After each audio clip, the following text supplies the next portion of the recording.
Good morning, everyone. Here are we again at the Sports Center in Dublin, Blanchardstown. Today we are here for the European Kids No Gi 2025, straight from Dublin. Beside me, it's a pleasure to talk with Master Rodrigo Medeiros. Master. Nice to see you. Nice to meet you. Nice to meet you. Nice to talk to everybody at Talkeando. Yeah, thank you very much, Master, to take some time to talk with us here. Also opening our episodes of today here in the European Kids. Master, can I call you Master? I prefer Professor. Professor. Yeah, Okay. I'm Master. I'm a blue belt. No, for sure. So like, from the black belt and above, I call everyone Master. I understand the respect way people call me. A lot of my students do the same, but I prefer Professor. Professor, how do you feel when you see, like, today we having 700 kids competing today? How do you feel like when you see your background and your whole story in Jiu-Jitsu? How do you feel like in 2025 we have a bunch of kids competing with the sport that you help to grow? You know, it's amazing to see the evolution of the sport all over the globe. I had luck because I think my generation, when I started Jiu-Jitsu, the late 80s, you know, was when Jiu-Jitsu really got bigger in Rio. You know, got more academies. You know, there was a little organization, and beginning in the 90s, when I was already a purple belt, you know, was a big boom. You know, so the whole city in Rio de Janeiro started training, and of course different states. Then I was able to go to the United States pretty early through 1996 and move there. Yeah, I live with Master Carson Grace, you know, and we saw the evolution, the progress, you know, in the United States and eventually in Europe, you know. It's amazing to see that, you know, it's amazing. Carson one time told me that UFC, you know, MMA fight, not they say UFC, say MMA fights, and eventually BJJ will be bigger than football. You know, that's what he told me that back when we lived with him in Los Angeles back in about 1996. And I said, oh, serious?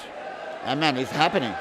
It's happening, you know, like it's amazing sport, you know, that really touch people, make people, you know, change a lot of emotions for good, you know, make friends, you know, based in discipline, based in respect. So it's amazing to see how Jiu-Jitsu is reaching, you know, people's heart and people in families. I just saw like a kid and a mother and a younger brother was watching the fights. Man, it's amazing to see that, you know, and not just this, the quality, you know, amazing performance the kids have, and you know, the technical level is just amazing to see it.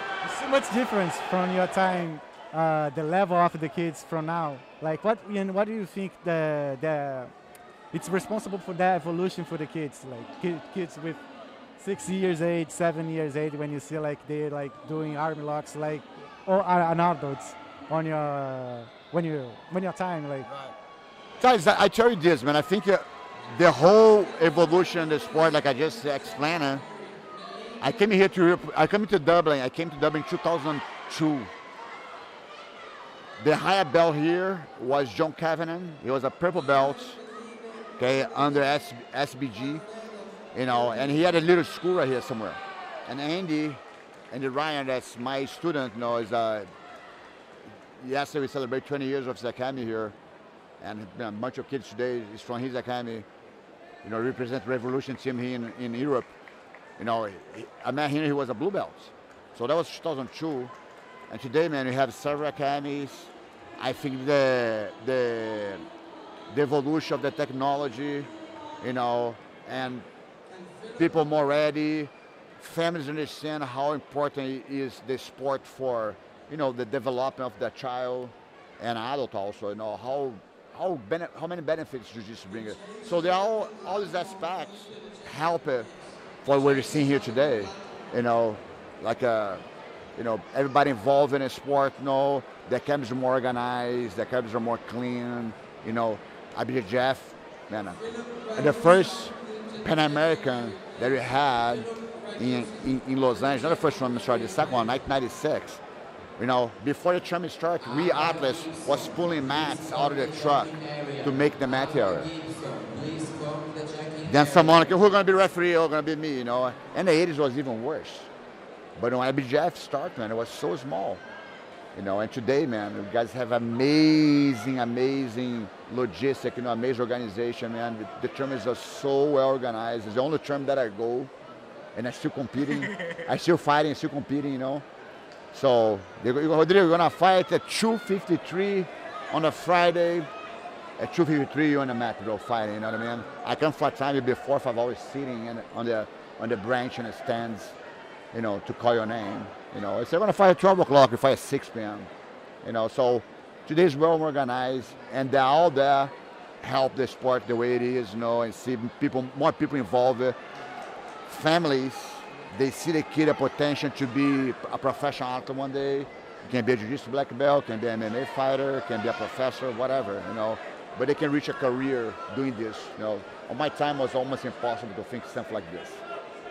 I think it's kind of it mess up with your head when you see like a lot of families here like bringing their kids, and also like after some parents like watch their kids enjoying the jiu-jitsu, and they realize like, oh, I'm fit for this sports as well. Like, so how can you see the future of jiu-jitsu in Ireland?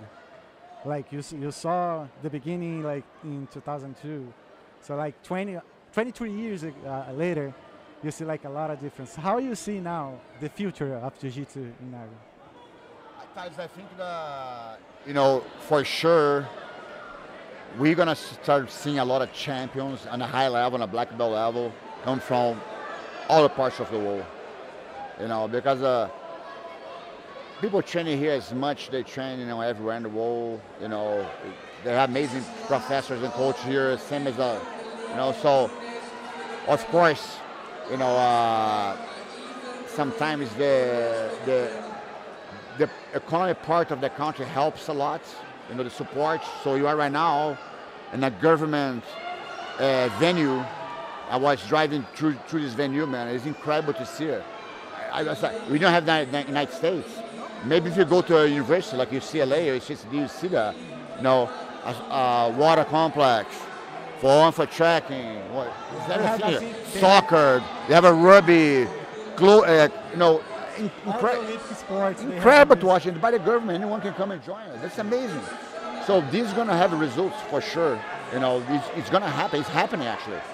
But I think these kids here today, definitely, in maybe 7, 8, 10 years from now, they're going to be a black belt world champion no gi. It's more like before we were from Brazil, that was very 90%, 95% was Brazilians.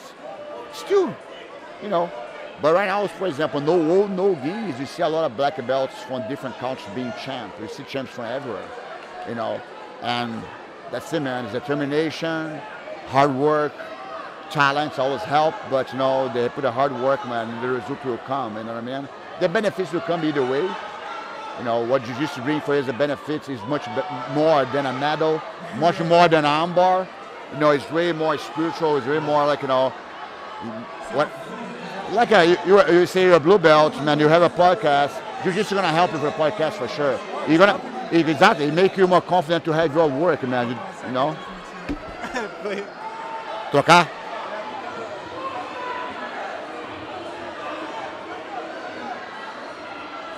Andy, You're back?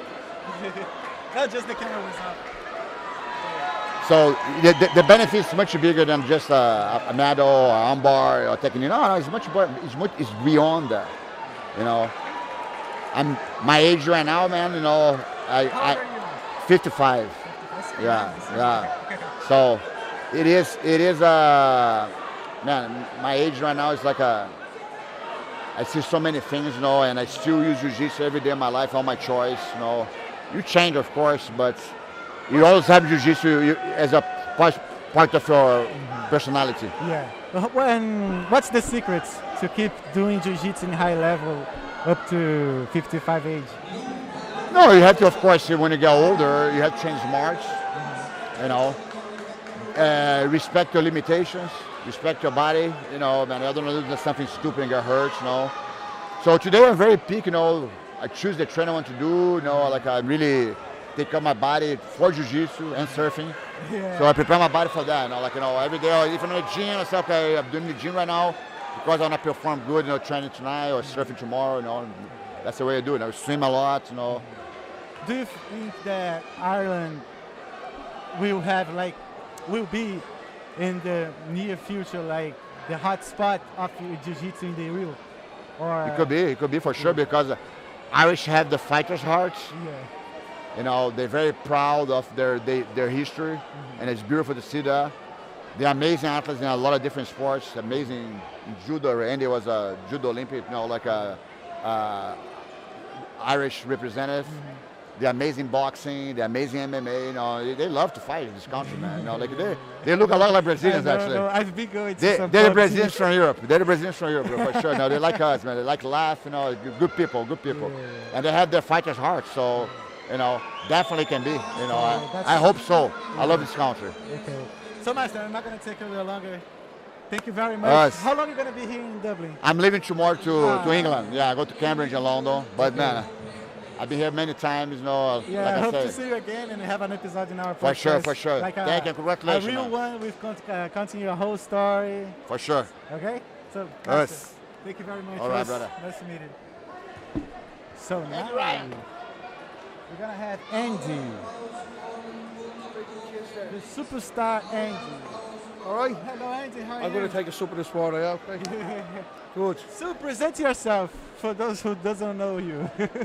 Yeah, Andy Ryan. I run Team Rhino, BJJ Revolution in Ireland, and I'm Rodrigo's guy in Europe. Yeah. Andy, when did you start in MMA slash Jiu-Jitsu? Oh, in the early 90s. I was one of the first people in Ireland to do it. Yeah, Wow, I think I competed at judo at a high level in judo, and then I'd done MMA about maybe 1996. Wow. What makes you change from judo to MMA at that time here? So at the time, I was sort of retiring from judo. I was getting a bit older from international competition, and I was doing some jiu-jitsu, and I found it was very similar, and I liked the nawas of the groundwork, so I sort of transitioned into this. I wasn't a great MMA fighter, more of a good MMA coach, you know, so jiu-jitsu not too bad. Okay. So how do you see the evolution of the jiu-jitsu in the country? Unbelievable, Like through this? unbelievable. So I ran some of the first jiu-jitsu tournaments in Ireland, and I would be there with a sheet of paper, a weighing scales, no organisation, no one line, maybe have 50 guys, you know. Barry would have been there, but this is unbelievable, next level. This is world class. So do you think that Ireland can be the capital of jiu-jitsu? Yeah, I think especially for the kids. I think with the kids, a really good tournament here with the kids. Yeah. Sorry. What's the country still needs to grow more the jiu-jitsu here? I think we are growing. I think the tournaments, Barry and Henry put on some great tournaments. Probably a little bit more, maybe coaches get more exposure for coaching courses or something like this. But I do think more events like this, you know, is the key. But we're getting there. We're getting there. We have Ireland BJJ with 4 events per year. I think. Yeah, it's really good. Yeah, I competed in the Shamrock last year. Okay, very good. I won, thankfully. Yeah. We won tournament for the kids. Best tournament for the kids. Yeah. So, but comparing to the grappling one, so do you think they are like in the same level here, or maybe the grappling slash no gi will grow more than the gi? Yeah, no, I think we are. Some clubs here are really, really growing. We're, I think, more of a gi country, but that's changing. A lot of the adults like doing the no gi. But I do think with the more bigger competitions being held here, proper competitions with the whole proper setup, it gives their kids and adults more experience and more. So when they do go to Portugal or go to San Diego, that they're used to that level, you know. So I think we're doing good. Okay. So if you have specific words to say to the future of jiu-jitsu for the people that are here on the mats, like Yeah. people at the stage at age 7, 6, and they dream to be like you in the Yeah. future. So what I say is, don't worry about results. Don't worry about medals. If they come, you know, it's a journey. It's not a sprint. It's a marathon. It's a long time.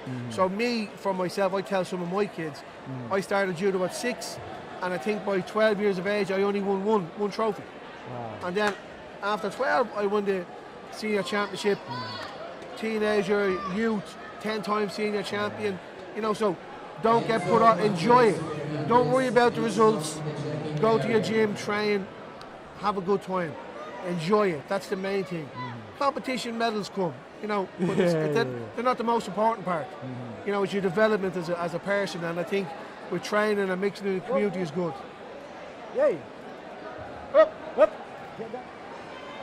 Yeah, we're taking care of the kids alive here. Yeah. No, don't do that. So yeah, at your time it was kind of a tough moment, like to be resilient, to keep like working hard for them. Nowadays it's easier. But how do you advise them to like to keep resilience nowadays, like with internet, with social media, like to keep focus on the sports? Yeah, I think like for me, I competed at a high level and then went into jiu-jitsu as an adult, you know, so it's a bit different. And then I left the army. I was in the army to go and teach full-time jiu-jitsu, you know. So that was a big hurdle, and there was a lot of resilience there. You big ups and downs, you know. 100 students, 20 students, you know. People come, people stop. So I think now with kids and adults training, there's so much online. There's so many clubs. You know, you can train every day. But the most important part, if you don't enjoy it and don't love it, you're going to suffer. You've got to enjoy it more, you know. So enjoy the process. Enjoy that going training. That's the big thing. Master, I'm not going to take your other. Yeah, no problem. Thank you Thanks very much. for your time. Appreciate it. Thank you very much for what you do. Thank you very much. Yeah, it's great. We're doing I good. hope to see you again. Thank you. Thanks a Master. lot. I'm going to rub this ball. Yeah, Master Inji. Probably gonna have more.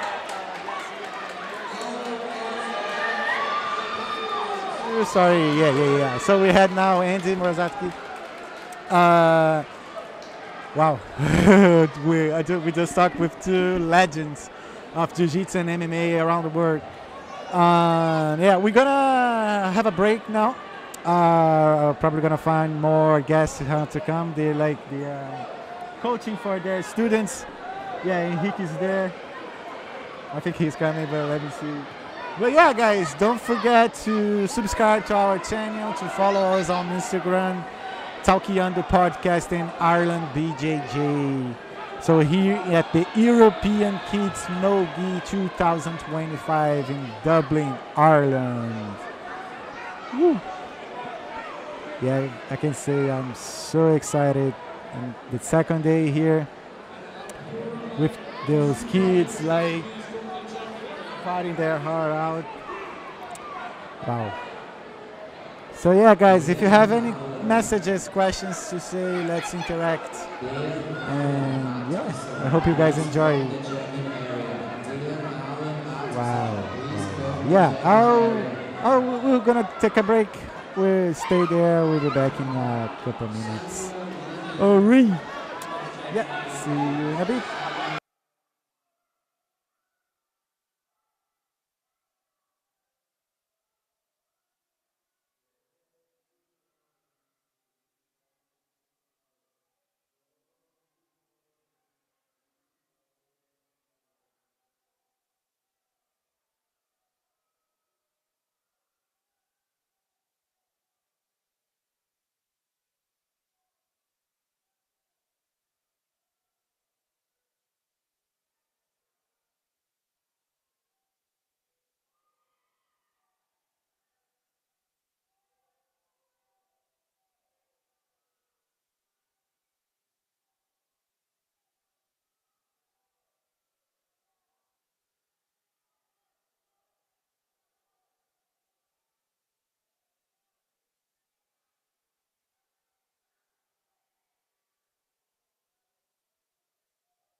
Estamos de volta. Agora vamos falar em inglês. Eu tô... Aqui, ó. Fala aqui assim, ó. Só não fala perto do microfone. Fala essa distância assim. E aí, cara? Qual é teu nome? Samuel. Samuel, tu é de onde, Samuel? O quê? Você é de onde? Do Brasil, da Islândia. Da Islândia, lá em Reykjavik? E da França. E da França. Tu é de 3 lugares, cara. E essa medalha aí? O que você ganhou? Fala pra mim. Mostra pra galera lá, ó. Aqui, ó. Segurar pra tu. Ó, segura aqui, ó. Pode deixar, pode deixar. Pode soltar. Aí, segura aí. Isso, pode deixar, pode deixar. Não precisa segurar não. Isso. E aí, cara? Mostra aí a medalha lá pro pessoal, ó. Olha lá, a medalha que o Samuel ganhou. Conquistou. Ganhou não, conquistou. E aí, quantas lutas tu fez? Tem? Quantas lutas? Quantas lutas você ganhou? Muito. Uma luta só? Foi uma luta? Finalizou? Como é que foi a luta? Como é que foi a luta? Foi bem. Mas como é que foi a luta? Como é que foi a luta? Como é que foi desenrolar da luta? Fala pra galera. Não sei. Cara, como é que você tá se sentindo de ser campeão europeu? Não sei também. Tá feliz? Tá se sentindo bem? Sim. Treinou muito? Sim. Como é que foi a rotina de treino? Treinava quantas vezes por semana? Fala aqui no microfone. Treinava quantas vezes por semana? Muito. Muito? Todo dia? Sim. Tá. Você finalizou o seu adversário como? Sim. Não, na luta aqui você finalizou ele como? Olha lá, pega a cola com teu pai, ó. Joke. O choke? E aí, tá feliz e tal, né? Objetivo conquistado, né? E agora, quais são os seus planos agora para a próxima competição? Hein? Quando é a sua próxima competição? Next competition. When is your next Eu não sei Não sabe? aonde. O quê? Islandês. Campeonato islandês? E você gosta de morar lá? Hein? Você gosta de morar lá? Gosta de morar na Sim. É muito frio? Um pouco? O que você mais gosta de lá? Hein? O que você mais gosta de lá?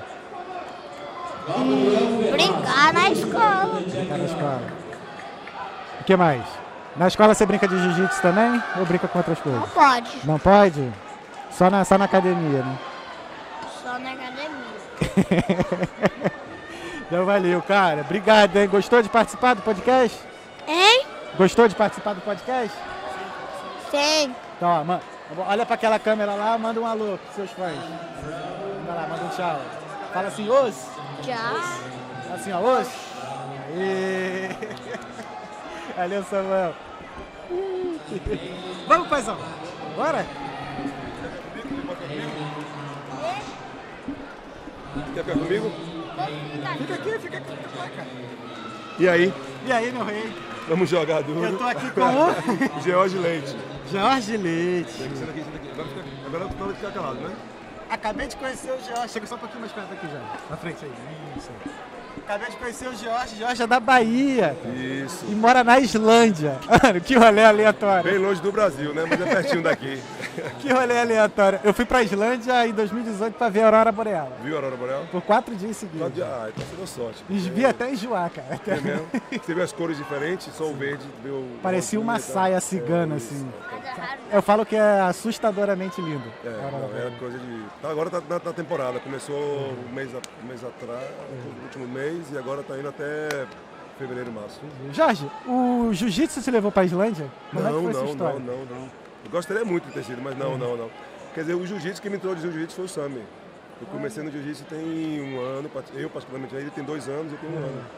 Porque eu vi que ele tá ficando bom e eu falei assim, não vou deixar ele me bater. Olha aí, ó, o primeiro caso, primeiro não, né, mas ó, um pai que chegou aqui, que entrou no jiu-jitsu por causa do filho. Então, Porque eu escutei muito de professores, né, Que traz seus filhos, que né? traz isso, que exatamente. professores falam, o pai vai lá, leva o filho, aí quando vê o filho se divertindo, se encaixa também e aí começa. Exatamente. E aí? Não, foi isso aí. Então ele começou a fazer 2 anos atrás, e aí começou a se interessar bastante, ficar bom no que estava fazendo.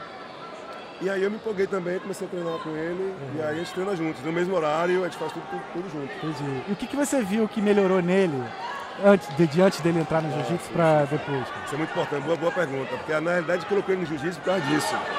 Ele era muito agitado, como eu sou brasileiro, a mãe dele é francesa, e ele vai morar na Islândia, tem 3 línguas, né? Então era muito complicado para ele assimilar tudo, e ele ficava muito nervoso, sem foco.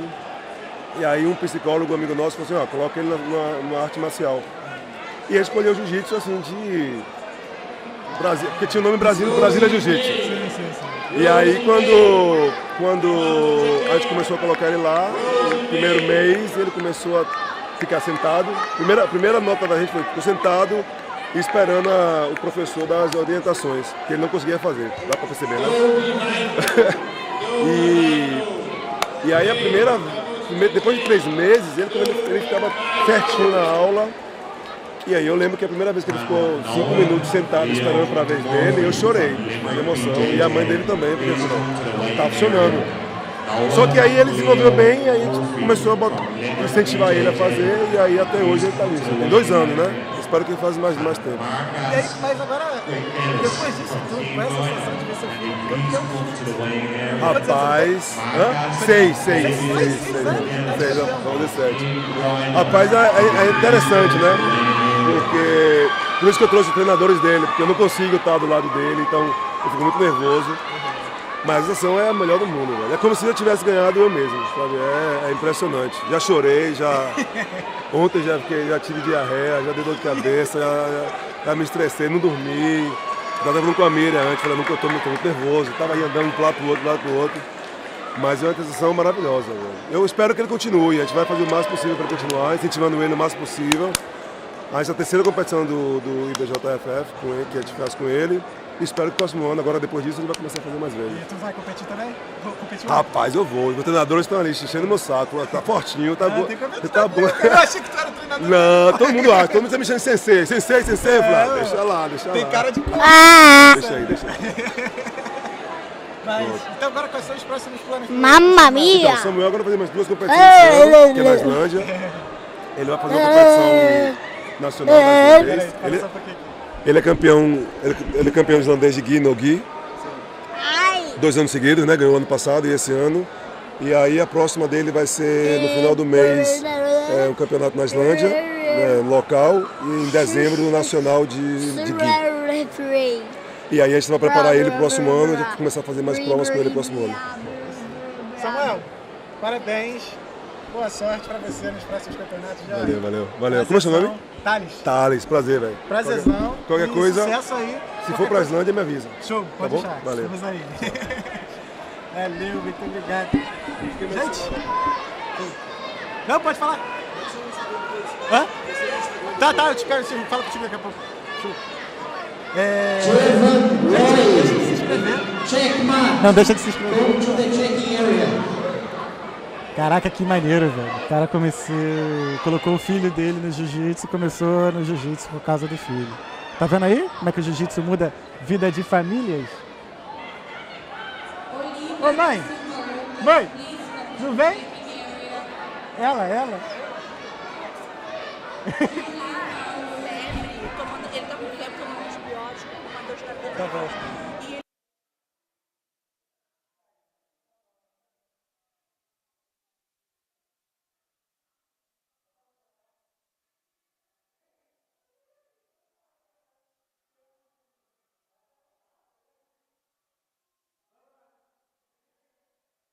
Aí consegui mais uma. Mãe, ela é boa. Então eu estou conversando com a Miriam. Miriam, você mora onde, Miriam? Eu moro em Reykjavik. Ah, é assim que se fala? Eu sempre falei Reykjavik. É Reykjavik em português. Reykjavik. Eu tava falando pro Jorge que eu fui na Islândia em 2018. Eu dei a volta no país inteiro, vi o Tu já foi pra Islândia? Que legal! Por mim, eu iria todo ano. O país é Ai, é lindo demais. maravilhoso. A ilha é encantada. Você mora lá há quanto tempo? Eu fui pra lá em 2002, moro há 23 Caramba! anos. Nunca pensei em sair do Brasil. Mas hoje me escolheu. Que legal! E como é que você entrou nesse mundo do jiu-jitsu aqui? Olha, igual o Jorge, meu filho que me levou pro mundo do jiu-jitsu. E eu digo, esse mundo é apaixonante. Quando a gente entra para acompanhar os filhos, a gente entra de uma maneira tão assim, acompanhando eles com tudo, sabe? Então a gente se envolve muito. E... Seu filho tem quantos anos? Como? Seu filho tem quantos anos? O Thomas tem 12 anos, treina jiu-jitsu há 2, ele que pediu. Embora seja brasileiro, eu nunca quis empurrar o jiu-jitsu para ele. Ele que disse, mãe, quero que tu me coloque para treinar jiu-jitsu. Eu disse, então tá, vamos lá, vamos com tudo. Mas isso surgiu assim dele e tal, mas com influência de quem? Isso não foi de você? Não, pior que não foi, veio dele mesmo. É um esporte que ele escolheu, eu nunca incentivei nada. E aí ele que decidiu e faz 2 anos e agora já é bicampeão islandês de jiu-jitsu, vice-campeão de no-gi. E agora, vamos ver, vamos embora pro pódio, agora pro europeu. E quais foram os benefícios ou as mudanças que você viu que o jiu-jitsu fez no seu filho? Mudou muito ele. Assim, muita disciplina, esse espírito saudável de competitividade, sabe? Muita coisa boa. Eu acho que o jiu-jitsu, se tem um esporte que tu tem que escolher para um filho teu, escolha jiu-jitsu. Tá no corte, é isso aí. E a senhora não pensou em entrar no jiu-jitsu também? Eu até treinei no Brasil, eu treinava. Comecei a treinar com meu marido um pouco de jiu-jitsu, mas eu parei quando fiquei grávida. Aí acabei não retornando mais, mas agora acompanho. Aí fica um incentivando o outro, o filho incentivando o outro. E agora quais são os planos agora para os próximos? A gente vai passar uma temporada no Brasil, lá em Porto Alegre, e aí a gente vai, o Thomas quer seguir competindo lá, mas vamos seguir enquanto a gente estiver aqui na Europa, na Islândia, a gente vai ir participando desses campeonatos todos aqui. E a vida na Islândia é tranquila de treino? É tranquila, olha, é maravilhoso viver lá. É um dos lugares mais pacíficos do mundo, é bom, é muito bom. E ele tem bons treinadores lá, que treinam aqui, lutaram ontem aqui, o Breck e o Step, que acompanharam ele aqui. Conversar, que eles saíram. Os treinadores saíram. Depois chama ele. Mas tem ótimos treinadores, né? Eles treinam lá na academia do Gunnar Nelson, também do MMA. E é isso, não tem nenhum professor brasileiro ainda, quem sabe, hein? Se algum tiver aí. Pessoal, tá tendo vaga de professor de jiu-jitsu na Islândia. Vamos, procura-se. Então tá. Muito obrigado. Pelo seu tempo aqui, esclarecer um pouquinho, né, do lado maternal, né? Ele falou do paterno. Pai e mãe acompanhando. De botar os filhos, da importância, né, de botar os filhos num esporte, principalmente como um esporte que é um esporte completo, muito bom. Tá feliz? Obrigada, super feliz. Obrigado. Prazer. Até a próxima. Até a próxima. Tchau. Fica com Deus. É isso, gente, é só alegria. Só alegria no jiu-jitsu. A gente vai chamar mais gente pra vir aqui. E depois a gente volta. Não esqueça de se inscrever, deixa de seguir nosso Instagram. E é isso, Ibjjf, Talkeando Podcast, a gente já volta.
Estamos de volta. Mais uma vez estamos aqui. Hoje não. Hoje sim. Estou aqui com o Reginaldo ontem me ensinou que o mestre Hélio Gracie teve 14 filhos. Mestre, como é que é participar de um evento desse fora do Brasil, trazendo tuas crianças, participando, ganhando? Como é que é essa sensação? É uma sensação única, né? É a segunda vez que a gente está vindo aqui em Dublin, né? A gente veio aqui no Europeu Kids, aconteceu 2 anos atrás. Foi a nossa primeira viagem internacional, onde abriu portas para a gente já ir para os Estados Unidos 3 vezes. E vindo novamente aqui disputar agora o Internacional, né, de Dublin, mais o Europeu Kids no Gui, né? Foi uma delegação enorme que conseguimos trazer dessa vez. Fomos do Pará, lá do Brasil, onde começou o jiu-jitsu. Para quem muito não sabe, foi lá em Belém do Pará, Hélio Gracie. Então nós trouxemos 4 crianças, 8 adultos, todos levando medalha. Eu sendo o primeiro faixa preta da minha cidade a conquistar esse título internacional de primeiro lugar da Ibjjf. E está dando uma honra com o apoio do College Seda, que foi também fundamental para ajudar a gente aqui com estadia, com alimentação, e sempre está apoiando os atletas, principalmente do jiu-jitsu. Uau, qual é a sensação de ser o primeiro faixa preta da sua cidade, né? Qual é a sua cidade mesmo? Marabá, no Pará. Marabá. 600 km da capital de Belém. É uma dessas cidades que para tu ir de Belém tu tem que pegar uma balsa, ficar 7 dias na balsa? Não, temos aviões, né? São 45 minutos de voo, mas de carro são 6 horas de carro. Nós fomos de carro para Belém, de lá pegamos nossos voos para o Rio de Janeiro, Paris, chegamos em Dublin. Legal. Eu pergunto isso porque eu conheço uma galera de Belém do Pará, e aí eles falavam para mim, não, tem uma cidade que você tem que ir, isso, no tem interior, algumas cidades que aí tem que pegar umas balsas isso. e tal. O Pará é um estado que você pegar uns 3 estados no Pará, é o tamanho do território do Pará, né? Então tem vários lugares que você realmente tem que chegar de barcos, outros você vão de carro, e também tem vários lugares que você chega de avião. Como você me perguntou a sensação, são 26 anos dedicado à arte suave, sendo que eu fazer 14 anos só de faixa preta, e até o momento agora a ficha está caindo, né? Que realmente nunca imaginei, vou lhe falar a verdade. Hoje o fundamental hoje a gente tem mais de 30 franquias, o nosso tem mais de 12 projetos sociais, então hoje eu foco muito nas crianças. Eu prefiro que elas ganhem um título do que eu. Ganhei esse título, estou muito feliz, mas os meus alunos não todos ganharam, então eu preferia, eu trocava 1000 vezes essa medalha para eles de primeiro e ficava com deles até mesmo sem medalhas, mas eu preferia ver a minha criança com a medalha em primeiro lugar.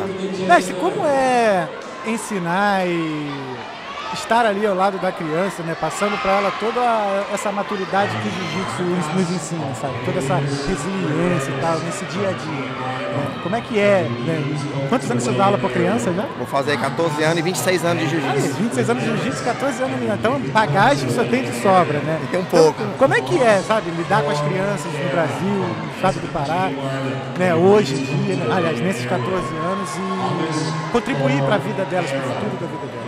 O principal, a gente às vezes muito foca, o jiu-jitsu vai mudar as crianças. Muda só o jiu-jitsu, mas não é só o jiu-jitsu. Você também tem que ser um conjunto. Você, professor, tem que se abdicar de várias situações. Você tem que se privar de vários momentos e lugares você frequentar para você ser exemplo. Se você entrar na minha rede social, você não vê nada de bebida, vê nada de álcool, nada de errado. Mas justamente você não pode ser o ídolo hoje dos seus alunos. Ele te vê lá como um pai, então a gente acompanha eles também na escola, conversa com os pais. Como eu falei, a gente trabalha com vários projetos sociais para estar treinando. Ele precisa tirar nota boa. A gente você não precisa pagar nada, mas é o único requisito, você tem que estar estudando com notas boas. Professor, mas ele tirou uma nota vermelha. Beleza, a gente dá uma chance dele recuperar. Caso ele tire novamente uma vermelha, ele é afastado dos treinos para justamente ele recuperar, voltar a estudar mais ainda e voltar a treinar. Com esse princípio, até hoje, ninguém mais está tirando nota vermelha, porque ninguém quer ficar fora do jiu-jitsu. Entendeu? Então isso a gente tenta acompanhar. A gente tem o apoio do governo do estado do Pará, do nosso governador Helder Barbalho, secretário de esporte Cássio Andrade. Hoje o governo do estado do Pará, ele investe 8 milhões por ano no esporte. Então acho que é o governo que mais investe no esporte no Brasil, certo? Então você viu hoje, patrocinou todas as passagens desses atletas, tem outras delegações do Pará também que estão representando aqui, outras bandeiras. Então, como você perguntou, é fundamental. O jiu-jitsu é tudo. Acho que na vida, conhecimento, você ser amigo do pai, acompanhar o dia da criança. Eles são praticamente meus filhos, que eu não tenho filho ainda, mas eu tenho filhos que o jiu-jitsu me deu e me preocupa até muito mais com eles do que a mim próprio. Eu sou brasileiro, né? A gente é do mesmo lugar, então a gente fica imaginando assim, a diferença que você faz na vida dessas crianças. Mas quais são os desafios até hoje que o senhor enfrenta, mesmo com a ajuda de tudo, do Estado e tudo mais? E o que ainda falta para o Brasil em geral ainda ser ainda mais estar no top do jiu-jitsu infantil? Muita gente, às vezes, as pessoas procuram muito a reclamar, quer reclamar e cobrar. O que nós fizemos da equipe Avante, nós se organizamos. O documento, o governo, ele tem ajuda para ajudar as crianças, ajudar os atletas, mas você precisa ser documentado. O que acontece muito hoje em dia é o jiu-jitsu poluído. Eu sei lá, eu quero lutar um campeonato na Califórnia. Eu quero que o governo pague tudo, mas será que eu estou preparado para ir lá? Será que eu estou lutando outros campeonatos na minha região? Será que eu estou lutando um campeonato na minha cidade? Eu falo isso porque eu também sou presidente da Federação do Estado do Pará. Então, meus próprios alunos, para eles estar aqui hoje, eles já lutaram vários eventos para chegar aqui. E mesmo assim você vai ficar nervoso. Então, primeira coisa, nós também, professores, nós, academias, precisamos se organizar. Às vezes a gente cobra demais do governo, mas a gente não está sabendo o que dá de retorno, divulgações. Às vezes eu vejo muito no professor Mascarenhas aqui do Colégio Cedo, um cara que eu me espelho muito. Às vezes você quer um patrocínio, aí você vai procurar a rede social daquela atleta, daquela criança, daquele pai, não tem falando nada de jiu-jitsu, tem falando de músicas que poluem a mente. Então como é que você quer ser patrocinado se você não dá um retorno? E o principal, você tem que fazer uma pergunta para você mesmo. Eu quero ser atleta? Eu quero viver a vida de atleta? Eu quero me abdicar das coisas que o atleta tem que fazer? Primeiro eu tenho que saber isso para saber se realmente eu quero ser um competidor.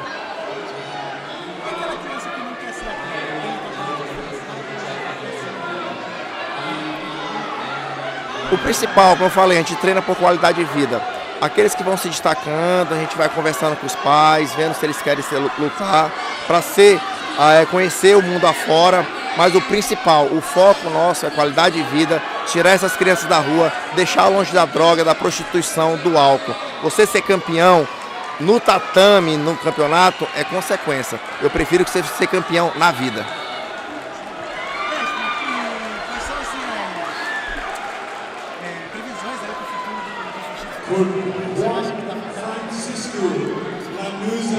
Como eu falei agora há pouco, para mim está faltando a maioria do pessoal ser organização. A gente tem muitas confederações, a gente tem muitas federações, às vezes um não luta na federação A, federação B.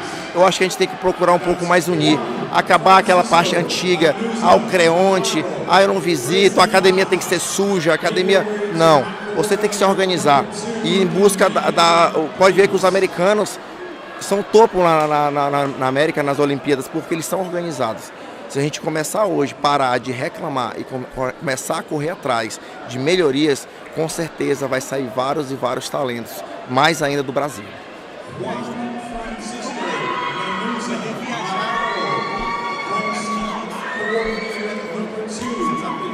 Esse é um sonho que eu estou realizando, que eu nunca imaginava. Como eu falei, estou há 26 anos no jiu-jitsu, tem outras empresas, tem a Federação do Estado do Pará na minha cidade também, mas o jiu-jitsu praticamente me abriu a porta. Foi o jiu-jitsu que me deu o visto americano.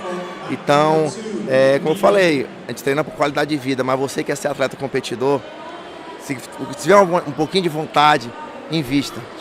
Vai em cima, porque olha onde eu estou hoje. Em Dublin, mais uma vez por causa do jiu-jitsu. A gente vai parar agora uma descansada, né? Até sexta, porque domingo já tem campeonato onde eu estou organizando na minha cidade, que é o Norte e Nordeste. Já tem 1.200 atletas inscritos. São 10 áreas de lutas que vai ter no evento. No outro final de semana eu vou ter a graduação dos meus alunos. No outro final de semana um GP na capital de Belém, onde a minha aluna, que pegou faixa preta hoje aqui, arrastou tudo aqui hoje também no campeonato, vai lutar um GP valendo R$5.000 com faixa preta de no-gi. E no outro final de semana a luta Imperatriz do Maranhão, um desafio com uma faixa preta também, é uma luta casada. Descansão para Natal e depois voltamos a treinar, porque em janeiro temos o europeu lá em Portugal, em Lisboa. Deus quiser. Bom demais.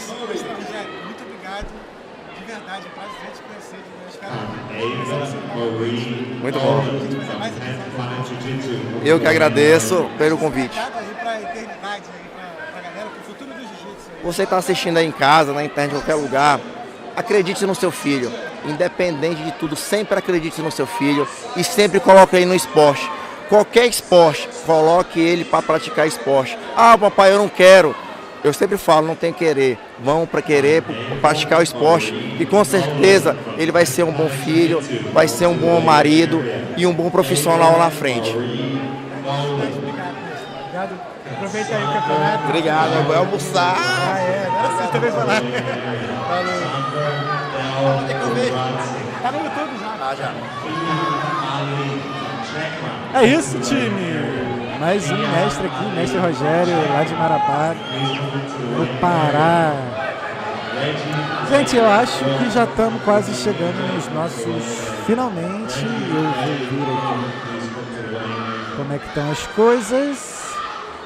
E já voltamos já. Até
Yeah. Well, guys, I'm here again to say thank you.